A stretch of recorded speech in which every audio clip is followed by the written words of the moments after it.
Welcome to learning मित्रम। आज हम class 10th की एनसीईआरटी के ज्योग्राफी के बुक का एक्सरसाइज 3 जल संसाधन के क्वेश्चन आंसर को डिस्कस करेंगे। इससे पहले हमने इसकी थ्योरी देख ली है। जिन लोगों ने इसकी थ्योरी नहीं देखी है वे पहले इसकी थ्योरी देख लें ताकि आपको क्वेश्चन आंसर आसानी से समझ में आ सके। थ्योरी का लिंक जो है आपको नीचे डिस्क्रिप्शन बॉक्स में मिल जाएगा। अगर आप हमारे चैनल पर नए हैं तो इसे लाइक करें, कमेंट करें, सब्सक्राइब करें और साथ ही बेल आइकन दबाकर नोटिफिकेशन भी ऑन कर लें ताकि नेक्स्ट वीडियो का नोटिफिकेशन आपको मिल सके। अब चलिए हम इसे शुरू करते हैं। जैसा कि यहाँ पे दिया गया है कि यहाँ पे कुछ बहुवैकल्पिक प्रश्न दिए गए हैं जिसको पढ़ के आपको उसका उत्तर देना है। जिसमें से पहला है कि नीचे दी गई सूचना के आधार पर स्थितियों को जल की कमी से प्रभावित या जल की कमी से अप्रभावित में वर्गीकृत करना। यहाँ पे कुछ ऑप्शन दिए हुए हैं क, ख, ग और घ, जिसमें से अगर आपको ऑप्शन पढ़कर ये लगता है कि ये कमी वाले क्षेत्र हैं तो उनके आगे आप कमी लिखिए, अगर नहीं है तो नहीं लिखिए। जैसे कि यहाँ पे बोला जा रहा है पहला कि अधिक वार्षिक वर्षा वाले क्षेत्र, मतलब जहाँ पे वर्षा बहुत ज़्यादा होती है वहाँ पे क्या होगी, जल की कमी किसी भी प्रकार से नहीं होगी। तो आप यहाँ पे क्या लिख सकते हैं कि जल की कमी से अप्रभावित क्षेत्र, यहाँ पे आप उसके सामने जो है जल की कमी से अप्रभावित क्षेत्र लिखें। दूसरा है अधिक वर्षा और अधिक जनसंख्या वाले क्षेत्र। मान लीजिए कि जिस जगह वर्षा होती है बहुत ज़्यादा और जनसंख्या भी बहुत ज़्यादा अधिक है तो उस हिसाब से क्या हो जाएगा, अगर बारिश कितनी भी ज़्यादा होती है और जनसंख्या की अधिकता अधिक है तो फिर यहाँ पे भी पानी की कमी होना तय होगा। आप भी अपने आसपास के क्षेत्रों में देख लीजिए कि अगर कैसे भी वर्षा बहुत ज़्यादा होती भी है तो बढ़ती जनसंख्या के कारण जो है हमें इसमें कमी दिखती है, क्योंकि जनसंख्या का स्तर जो है वो कम नहीं होता है, हमेशा जो है यह बढ़ते चला जाता है। एक व्यक्ति की जितनी जल की आवश्यकता होती है, आप अपने आसपास के क्षेत्रों में देख लें कि वहाँ जितने लोग रहते हैं उन सब में जल की आवश्यकता क्या होती है। हम देखते हैं कि अगर बारिश होती भी है तो बहुत जगह पे जो है पानी की कमी हमें देखने को मिलती है। चापाकल में पानी न आना या फिर मोटर वगैरह में भी पानी न आना, जिसके लिए क्या होता है बोरिंग बैठवाना पड़ता है ताकि जो है उससे पानी की पूर्ति हो सके। तो अधिक वर्षा वाले और अधिक जनसंख्या वाले क्षेत्रों में भी क्या होती है, जल की कमी होती है। तो यहाँ पे भी आप क्या लिख देंगे, जल की कमी से प्रभावित वाले क्षेत्र। पहला हो जाएगा जल की कमी से अप्रभावित वाले क्षेत्र, दूसरा हो जाएगा जल की कमी से प्रभावित वाले क्षेत्र। तीसरा है अधिक वर्षा वाले परंतु अत्यधिक प्रदूषित जल। जिस जगह वर्षा बहुत ज़्यादा होती है लेकिन जो पानी है वो अत्यंत प्रदूषित है, मतलब पीने लायक नहीं है, तो उस जगह क्या होगा, हमें पीने का जो पानी है उसमें कमी नजर आएगी। तो अधिक वर्षा वाले परंतु अत्यधिक प्रदूषण जल क्षेत्र जो होंगे उनके आगे आप क्या लिखेंगे, जल की कमी से प्रभावित वाले क्षेत्र। यहाँ पे कम वर्षा और कम जनसंख्या वाले क्षेत्रों में क्या होगा कि अगर वर्षा कम होती है और जनसंख्या भी कम है तो वहाँ पे पानी की दिक्कत जो है वो नहीं होगी। तो यहाँ पे आप क्या लिख देंगे, जल की कमी से अप्रभावित क्षेत्र लिख देंगे, क्योंकि अगर लोग कम है तो उनकी आवश्यकता भी क्या होगी, कम होगी। अब चलिए दूसरे क्वेश्चन की ओर बढ़ते हैं। यहाँ कहा जा रहा है कि निम्नलिखित में से कौन सा वक्तव्य जो है बहुउद्देशीय नदी परियोजनाओं के पक्ष में दिया गया तर्क नहीं है। यहाँ पे कुछ 3-4 ऑप्शन दिए गए हैं जिसमें से आपको यह पढ़ के बताना है कि जो बहुउद्देशीय नदी परियोजना होती है उसके पक्ष में कौन सा तर्क नहीं आता है, उस पर आप टिक आउट करें। तो पहला है बहुउद्देशीय परियोजना उन क्षेत्रों में जल आती है जहाँ जल की कमी होती है। ये बहुउद्देशीय परियोजनाओं के अंतर्गत आता है। जब हमने चैप्टर पढ़ा था तो हमने बहुउद्देशीय परियोजनाओं के बारे में पढ़ा था कि बहुउद्देशीय परियोजनाएं क्या करती हैं, तो जल की कमी को दूर करने का प्रयास करती हैं। दूसरा है बहुउद्देशीय परियोजनाएं जल बहाव को नियंत्रित करके बाढ़ पर काबू पाती है। बहुउद्देशीय परियोजनाओं के अंतर्गत जो है बाढ़ से नियंत्रित के उपाय भी बहुत सारे होते हैं, तो ये भी ऑप्शन जो है नहीं होगा। तीसरा ऑप्शन है बहुउद्देशीय परियोजनाओं से बृहद स्तर पर विस्थापन होता है और आजीविका खत्म हो जाती है। ये क्या है, ये जो ऑप्शन है आपका यही ग ऑप्शन हो जाएगा, जो बहुउद्देशीय नदी परियोजनाओं के पक्ष में दिया गया तर्क नहीं है, क्योंकि बहुउद्देशीय परियोजनाओं से किसी भी तरीके से विस्थापन नहीं होता है और लोगों की आजीविका खत्म नहीं होती है। बहुउद्देशीय परियोजनाओं में बहुत सारे ऐसे प्लान भी आते हैं जिससे कि लोगों की आजीविका का साधन बनता है, न कि खत्म होता है। तो इसका ऑप्शन क्या हो जाएगा, ग। आप इसे अपने कॉपी में टिक आउट करते चले जाए और चाहे तो आप इसे बुक में भी टिक आउट कर सकते हैं, क्योंकि इस चैप्टर में जो सॉल्यूशन दिया गया है उसमें बहुत ज़्यादा त्रुटियां हैं। आपको जो क्वेश्चन आंसर बताया जा रहा है वो बुक को पढ़ के अच्छे से अध्ययन करके तब बताया जा रहा है, और इसमें जो ऑप्शन दिए गए हैं इनके उत्तर को आप नहीं देखें क्योंकि इसमें बहुत सारी त्रुटियां हैं, बहुत सारे ऑप्शन भी क्या है इसमें गलत हैं।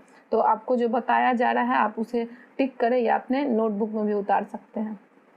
अब चलिए तीसरे क्वेश्चन की ओर बढ़ते हैं। यहाँ कुछ गलत वक्तव्य दिए गए हैं, इसमें गलती पहचाने और दोबारा लिखें। मतलब यहाँ पे जो 3-4 ऑप्शन दिए गए हैं उसको क्या करना है, अगर आपको लगता है कि यह गलत है तो आप उसको सही करिए। जैसे कि शहरों की बढ़ती जनसंख्या, उनकी विशालता और सघन जनसंख्या तथा शहरी जीवन शैली में जल संसाधनों के सही उपयोग में मदद की है। मतलब अगर कोई भी शहर है, मान लीजिए कि हम भारत में रहते हैं, चाहे हम दुनिया के किसी भी शहर की बात करते हैं, तो वहाँ पे अगर जनसंख्या बढ़ रही है और उसकी जनसंख्या जो है धीरे धीरे विशाल होती जा रही है, तो इससे क्या होगा, जो शहरी जीवन की शैली है उसमें जल संसाधनों में उपयोग थोड़ी ना होगा, इसमें क्या हो जाएगा, कमी आएगी। कि जनसंख्या जिस तरीके से बढ़ रहा है तो जल संसाधन का उपयोग भी ज़्यादा हो रहा है। तो इसको आप सही करके क्या लिखेंगे कि शहरों की बढ़ती जनसंख्या, उनकी विशालता और सघन जनसंख्या तथा शहरी जीवन शैली में जल संसाधनों में क्या होती है, कमी होती है।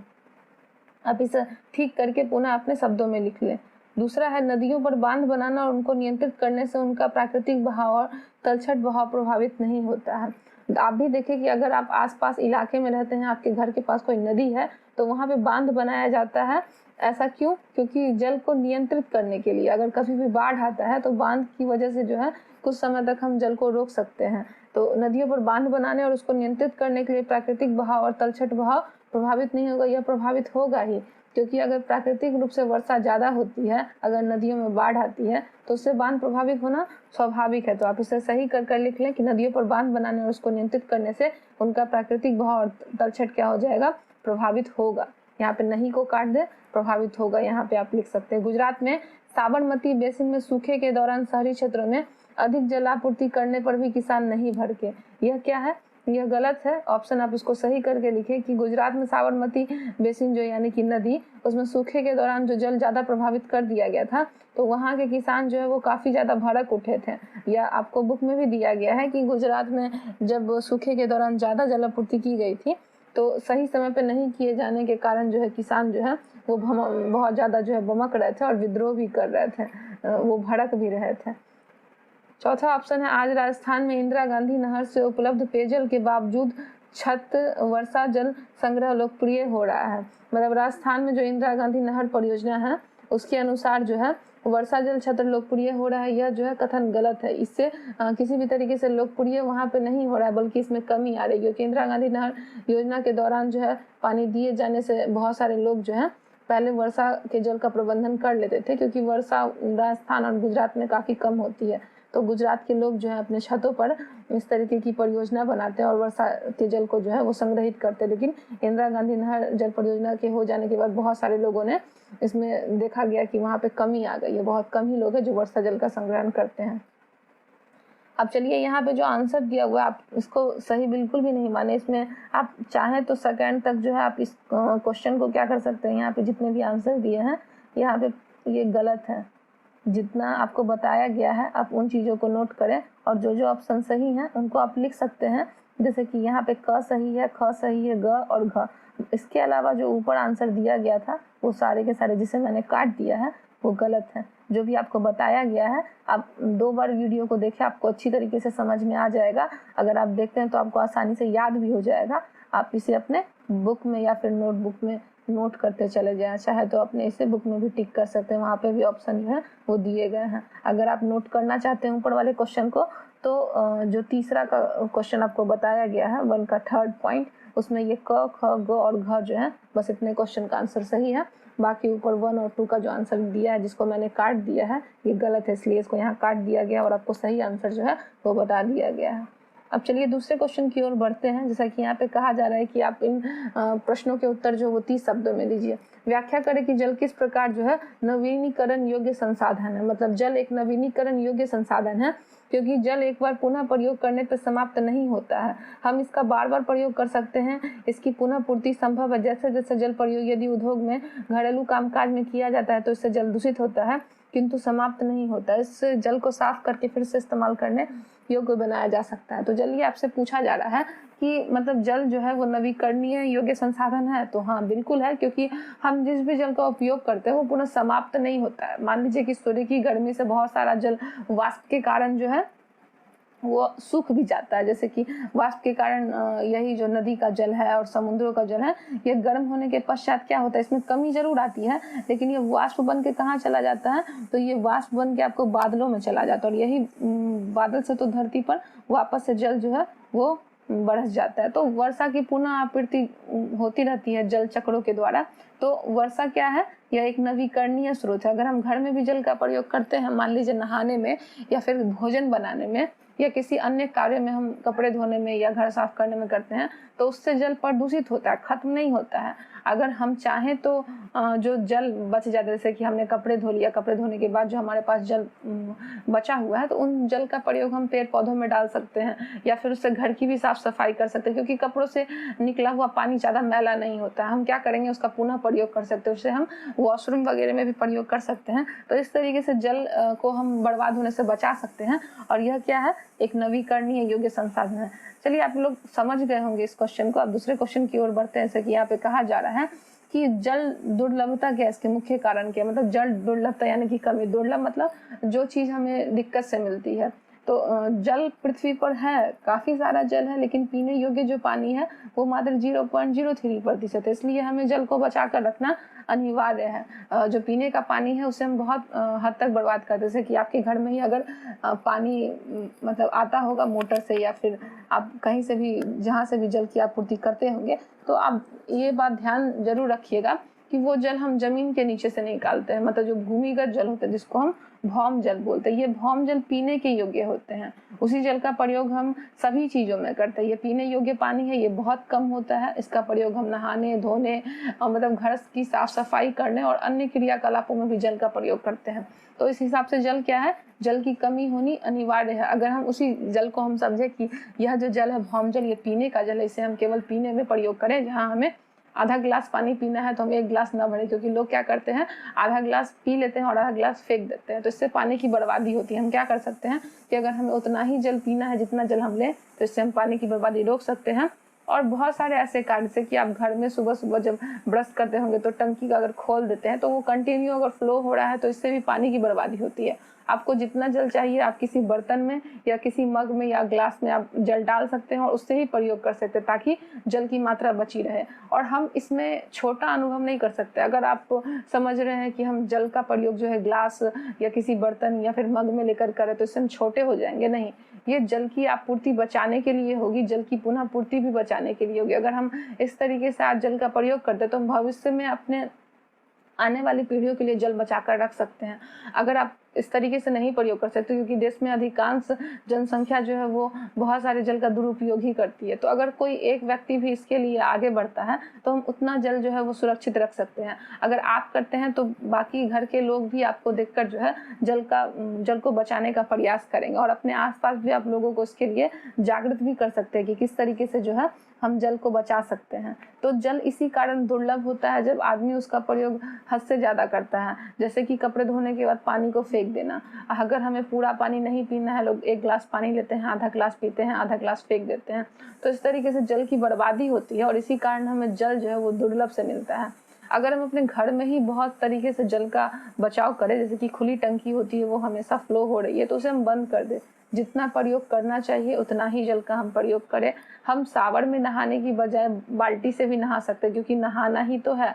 आप सावर में नहाएं चाहे बाल्टी से की पानी से नहाएं, उससे जल की बर्बादी जो है वो कम होगी और जल की दुर्लभता भी कम होगी। अगर हम आज जल का प्रयोग सही तरीके से करते हैं तो हम भविष्य के लिए जल बचा पाएंगे। अन्यथा जिस तरीके से अभी आप भी दिक्कत में होंगे जल के कारण, तो भविष्य में इससे भी ज़्यादा दिक्कत जो है वो हो सकता है। आपको यह बात मालूम होनी चाहिए कि अफ्रीका के लोगों को जल लाने के लिए 20 से 25 किलोमीटर भी पैदल जाना पड़ता है। तो सोचिए अगर वैसी स्थिति हमारे यहाँ हो गई तो कितनी ज़्यादा दिक्कतें हो सकती हैं। तो हम आज ही जल को बचाएं ताकि जो हम भविष्य के लिए जल को सुरक्षित रख सकें। तो जल दुर्लभता आप समझ गए होंगे, जहाँ पे हम जल की कमी को महसूस करते हैं वही क्या हो जाएगी, जल दुर्लभता। और इसके कारण भी मैंने आपको बताया, यहाँ पे कुछ कारण दिए गए हैं जिनको चलिए हम एक एक करके समझते हैं। बढ़ती जनसंख्या के अनुसार मान लीजिए कि धरती पर जितना जल हमारे पास है, हम जानते हैं पृथ्वी को नीला ग्रह कहा जाता है क्योंकि इस पर जल की उपलब्धता बहुत है, लेकिन जो पीने का पानी है वो क्या है, केवल 0.03% है। तो पीने का पानी अगर हम ज़्यादा प्रयोग करते हैं तो इसमें कमी होनी स्वाभाविक हो जाएगी। इसके अलावा जो है बढ़ती जनसंख्या के अनुसार जो हमारा जल का स्रोत है, जितना कि हमारे पास पर्याप्त रूप में जल है, अगर हम उसका ज़्यादा प्रयोग करेंगे तो ये क्या होगा, एक दिन समाप्त हो जाएगा। तो बढ़ती जनसंख्या के अनुसार क्या है, घरेलू उपयोग भी बढ़ेंगे और क्या हो जाएगा, लोगों के बढ़ने से अधिक अनाजें भी उगानी पड़ेंगी और अनाज का उत्पादन बढ़ाने के लिए जन संसाधनों का अतिशोषण करके शिक्षित क्षेत्र को बढ़ा दिया जाता है। तो जल का प्रयोग भी ज़्यादा हो जाएगा, खेती वगैरह में भी जो है ज़्यादा जल का प्रयोग करना होगा। तो इसके कारण बढ़ती जनसंख्या से जल की कमी होनी क्या है, स्वाभाविक है। दूसरा है जल का असमान वितरण। भारत में बहुत सारे क्षेत्रों में जहाँ पे सूखा पड़ता है वहाँ पे वर्षा बहुत कम होती है। इसका अंदाजा आप राजस्थान और गुजरात से लगा सकते हैं कि इन दोनों जगहों पर जल की कमी बहुत ज़्यादा है क्योंकि यहाँ पे वर्षा बहुत ज़्यादा कम होती है। क्षेत्रों में जल की दुर्लभता या जल की कमी देखी जा सकती है। आप राजस्थान और गुजरात का अगर एग्जाम्पल लेते हैं तो आप वहाँ देखेंगे कि वहाँ इंदिरा गांधी परियोजना के अनुसार जो है उन्हें दूसरे राज्यों से जल उपलब्ध होता है, उनके पास जो है अपना जल का स्रोत बहुत ज़्यादा नहीं है। तो जल के असमान वितरण के कारण भी क्या है कि यहाँ पे भारत में सूखा भी पड़ता है क्योंकि लोग जल का प्रयोग जो है एक परियोजना के अंतर्गत या फिर एक प्लान के अंतर्गत नहीं करते। वो पूरे दिन भर में जितना जल का प्रयोग करते हैं उसमें से वे कुछ जल को संरक्षित भी रख सकते हैं अगर वो चाहें तब। तो जल के असमान वितरण के ही कारण क्या होता है, जल की दुर्लभता और इसकी कमी भी देखी जा सकती है। जहाँ खेतों में पानी का प्रयोग किया जाता है, बहुत ज़्यादा मोटे मोटे पाइपों से पानी पटा दिया जाता है जिसके कारण जो है पानी बहुत ज़्यादा बर्बाद होता है। अगर हम ड्रिप सिंचाई आपको पता होगा कि एक बहुत जो पाइप होते हैं लंबे लंबे, वो उसमें कुछ छोटे भी पाइप लगे होते हैं, उनको जो है पेड़ के पौधों के जड़ों के पास खोल दिया जाता है जहाँ पे केवल जड़ ही पानी प्रयोग कर सके और बाकी जो है जल वो नहीं बर्बाद हो सके। तो ड्रिप सिंचाई के अंतर्गत हम क्या कर सकते हैं, जल की बर्बादी को बहुत हद तक कम कर सकते हैं। तीसरा है निजी कुएं या नलकूप। बहुत से किसान अपने खेतों में कुएं से और नलकूपों से सिंचाई करते हैं। इसके कारण जो है भौम जल स्तर नीचे गिरता चला जा रहा है क्योंकि जिस तरीके से जनसंख्या बढ़ रही है तो लोगों को अन्न भी चाहिए होगा और अन्न को उगाने के लिए हमें बहुत सारे मात्रा में जल की उपलब्धता चाहिए होती है, जिसके कारण किसान जो है उनके पास तकनीकी सुविधा नहीं होने के पश्चात वे लोग कुएं के पानी का प्रयोग करते हैं ज़्यादा से ज़्यादा और नलकूप का प्रयोग करते हैं, जिससे पानी जो है वो बहुत ज़्यादा खर्च होता है। अगर वो नलकूप और कुएं का प्रयोग न करके ड्रिप सिंचाई व्यवस्था का प्रयोग करें तो हम भौम जल को भी बचा सकते हैं और जल की कमी को भी हम सुधार कर सकते हैं। चौथा है औद्योगिक स्वतंत्रता के बाद औद्योगिकरण के कारण भारत में अलवणीय जल संसाधनों पर दबाव बढ़ गया। उद्योगों को ऊर्जा की आवश्यकता होती है जिससे कि पूर्ति जल विद्युत से की जाती है। इसका कारण भी जल की कमी का सामना करना पड़ता है। चलिए अब इसे समझते हैं कि जिस समय से भारत में या फिर कहीं भी विश्व में औद्योगिकरण आया है तो औद्योगिकरण के आ जाने से बहुत बड़ी बड़ी फैक्ट्रियां स्थापित हो गई है। उन फैक्ट्रियों में जो मशीन को चलाया जाता है किसी भी कार्य के लिए, तो मशीन को ठंडा करने के लिए बहुत सारी मात्रा में जल का प्रयोग किया जाता है। जो बड़े बड़े मशीन होते हैं उसमें जल का प्रयोग बहुत ज़्यादा होता है, जिसके कारण जितने भी औद्योगिक क्षेत्र अधिक से अधिक है वहाँ पे जल का प्रयोग क्या होगा, अधिक से अधिक होगा। इस कारण जो है जल में हमें कमी देखने को मिलती है क्योंकि बहुत सारे जगहों पर औद्योगिक मशीनें हैं, औद्योगिकरण के कारण बड़ी बड़ी फैक्ट्रियां हैं, उनमें बहुत ज़्यादा जल का प्रयोग होता है। इसके कारण जल काफ़ी ज़्यादा प्रदूषित होता है क्योंकि उससे निकलने वाले जो कचरे हैं वो डायरेक्ट नदी में खुलते हैं, तालाब में और पोखरों में, जिससे पानी क्या होता है, प्रदूषित भी होता है और इसमें क्या है, कमी भी आती है।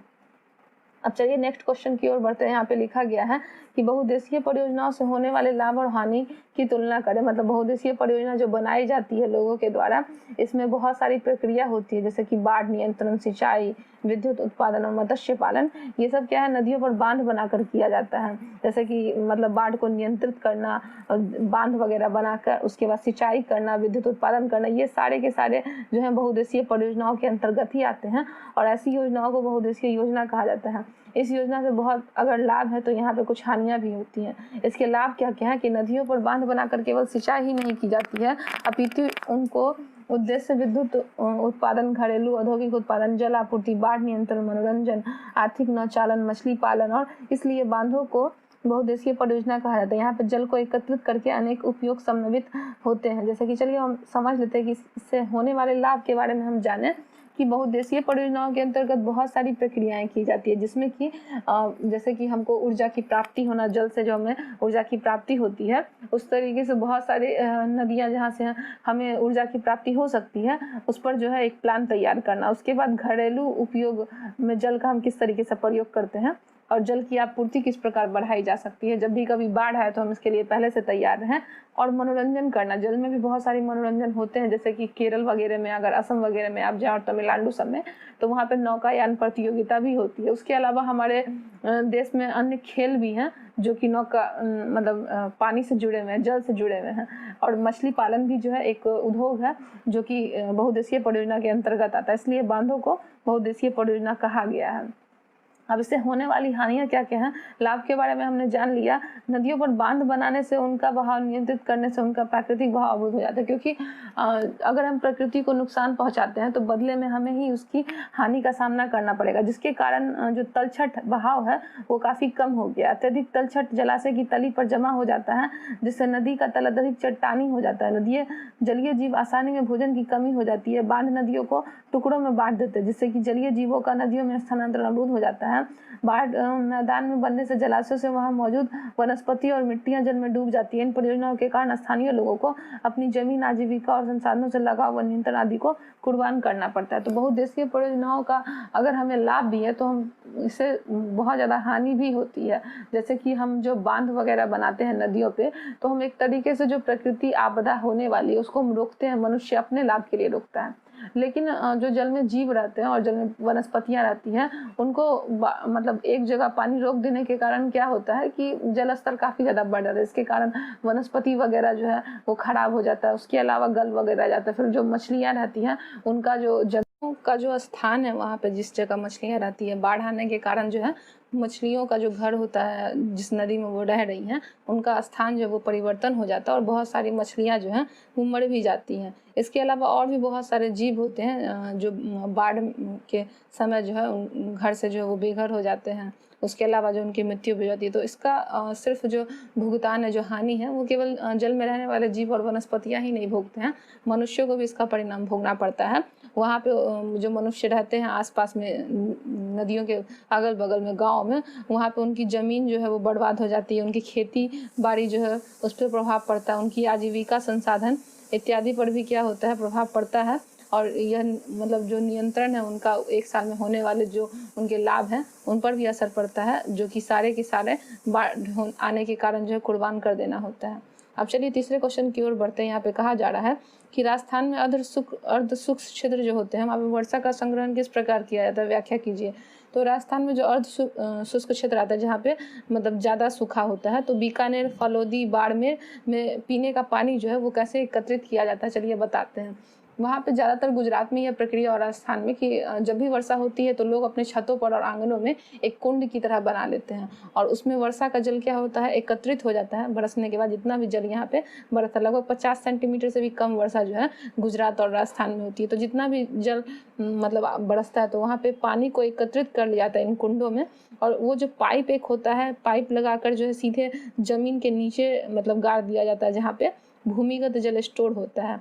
तो इससे फ़ायदा क्या होता है कि जो भी वर्षा से आने वाला जल इन कुंडों में भर जाता है और डायरेक्ट जो है वो ज़मीन के नीचे पहुंच जाता है, जिससे कि इनको पीने के जल में किसी भी तरीके का जो बहुत ज़्यादा दिक्कत है, वो दिक्कत जो है वो आसानी से दूर हो जाता है। उसके अलावा बहुत सारे जो ये लोग अपने छत के ऊपर बड़े बड़े आंगनों में जो बनाए रहते हैं बहुत बड़ा बड़ा कुंड, तो उसमें जो भी पानी बच जाता है उसमें एक क्लोरीन की गोली ये लोग डाल देते हैं, जिसके कारण जल साफ़ हो जाता है और उसका प्रयोग ये घरेलू कार्य में भी करते हैं। तो आप भी अपने छत पर इस तरीके से कर सकते हैं और मतलब वर्षा जिससे जो होने वाला जल है उसको एकत्रित करके अपने घरेलू कार्य में प्रयोग कर सकते हैं। आप भी चाहें तो आपके क्षेत्र में अगर भूमिगत जल में दिक्कत आता है तो आप भी यहाँ के लोगों की तरह जो है वो जल एकत्रित कर सकते हैं। यहाँ पे देखिए कुछ दिया गया है कि इस तरीके से क्या होता है कि घर में पीने का पानी भी संग्रहित होता है और भूमिगत टैंक अथवा टाँका हुआ करते हैं। यहाँ पे एक आकार में बड़े कमरे जितना होता है, इस पर मुख्य घर या आंगन बनाया जाता है। ये घरों की ढलवा छतें होती हैं। ढलवा छतें इस प्रकार होती है जहाँ पे पानी जो है वो आसानी से नीचे चला जाता है। ये ढलवा छतें हो गए, जिस तरीके से आप एल्वेस्टर वगैरह में देखते होंगे, पानी को आसानी से नीचे पहुँचाने के लिए ढालू छत बनाया जाता है। और फिर इनको साफ करके घरों में इसका प्रयोग किया जाता है, घरेलू कार्यों में। टाका में जल जो है अगली वर्षा के लिए भी संग्रहित कर लिया जाता है कि अगर किसी वर्ष वर्षा नहीं होती है तो इससे जल की कमी को हम क्या कर सकते हैं, दूर कर सकते हैं। और इस प्राकृतिक जल को शुद्ध रूप माना जाता है। घरों में टांकों के साथ साथ भूमिगत कमरे भी बनवाए जाते हैं, क्योंकि यहाँ पे जल इन स्रोतों और इन कमरों को ठंडा रखता है, जिससे कि ग्रीष्म ऋतु में गर्मी में राहत भी मिलती है। आज राजस्थान में छत वर्षा जल संग्रहण की रीति इंदिरा गांधी नहर से उपलब्ध बारामासी पेयजल के कारण कम होती जा रही है। कि जब से यहाँ पे राजस्थान में इंदिरा गांधी परियोजना आ गई है, तब से लोग जो है अपने घरों में पानी को एकत्रित नहीं कर रहे हैं, और वो नहर मतलब कुंड बनवा कर या फिर टाँका बनवा कर, तो हमें यह कमी जो है आज देखने को मिलती भी है। परंपरागत वर्षा जल की पद्धतियों को आधुनिक काल में अपनाकर जल संरक्षण एवं भंडार किस प्रकार किया जा रहा है, मतलब परंपरागत जल का संग्रहण की जो विधि है उसको आज हम किस तरीके से अपनाकर जो है वर्षा की कमी को दूर कर रहे हैं। तो चलिए ये सब समझते हैं कि प्राचीन भारत में उत्कृष्ट जलीय निर्माणों के साथ साथ जल संग्रहण के ढांचे भी बनाए गए हैं, जो लोग वर्षा पद्धति और मृदा के गुणों के बारे में गहरा ज्ञान। उन्होंने स्थानीय परिस्थितियों में अपनी जल आवश्यकता अनुसार वर्षा जल, भौम जल, नदी का जल, बाढ़ जल संग्रहण के अन्य तरीकों से विकसित कर लिया। आधुनिक काल में भारत के कई राज्यों में इन परंपरागत विधियों को अपनाकर जल संरक्षण किया जा रहा है। जैसे कि राजस्थान के बहुत सारे घरों में जल एकत्रित करने के लिए टाँके बनवाए जाते हैं। इसमें वर्षा के जल को संग्रहित करने के लिए जो है पानी एकत्रित कर लिया जाता है। इसी प्रकार कर्नाटक के मैसूर जिले में एक गांव है जहां पे लोग जल की आपूर्ति करने के लिए छत पर वर्षा जल का संग्रहण करते हैं। मेघालय में जो मतलब वर्षा होती है, यहाँ पे 200 वर्ष पुरानी विधि प्रचलित है। शुष्क और अर्धशुष्क क्षेत्रों में वर्षा जल एकत्रित करने के लिए गड्ढे बनाए जाते हैं ताकि जो है मिट्टी को संचित किया जा सके। राजस्थान के जैसलमेर जिले में खदनी और अन्य क्षेत्रों में जोहर इसके उदाहरण है। पहाड़ी और पर्वतीय क्षेत्र में लोग क्या करते हैं, गुल अथवा कुल जैसी वाहिकाएं नदी की धारा का रास्ता बदलकर खेतों में सिंचाई के लिए लगाई जाती है। पश्चिमी बंगाल में बाढ़ के मैदान में लोग अपने खेतों की सिंचाई के लिए बाढ़ जल की वाहिकाएं भी बनाते हैं।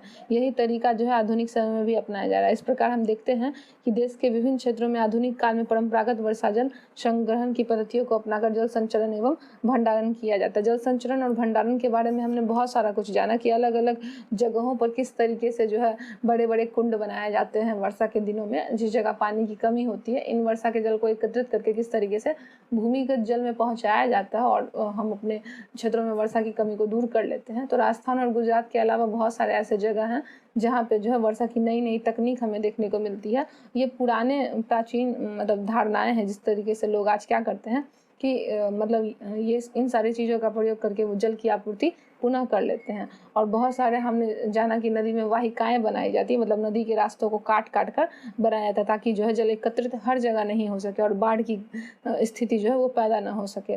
तो बहुत जगह राजस्थान में जो है जैसलमेर जिले में इसे खदीन और जौहर के नाम से भी जाना जाता है, जो कि दो चीज़ें थी, दो प्रथाएं जल के लिए हैं।